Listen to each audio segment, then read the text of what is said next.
আমি এ শহরের আকাশ দেখলাম, জমিন দেখলাম, শত শত নামাজি দেখলাম যারা ফাতিহা জানে না, কত শত ইমাম দেখলাম যারা নিজেই হাদিস মানে না।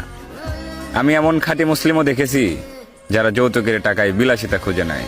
আমি তোমার এমন ভক্তও দেখেছি যারা নিজের অসুস্থ বাবাকে বাসায় রেখে পীরের পায়ে তেল দেয়। এ শহরের কত কিছুর সাক্ষী আমি। আমি কি মাফ পাবো? যে কপাল তৈরি হয়েছিল সিজদার জন্য, সে কপালে আজও দাগ পড়েনি, তার জবাবে কি বলবো? এমনও ফজর যায়, জহর আসে, আসর পেরিয়ে মাগরিব ভাসে, আমি আজ বলতেই পারবো না এশা কাকে বলে।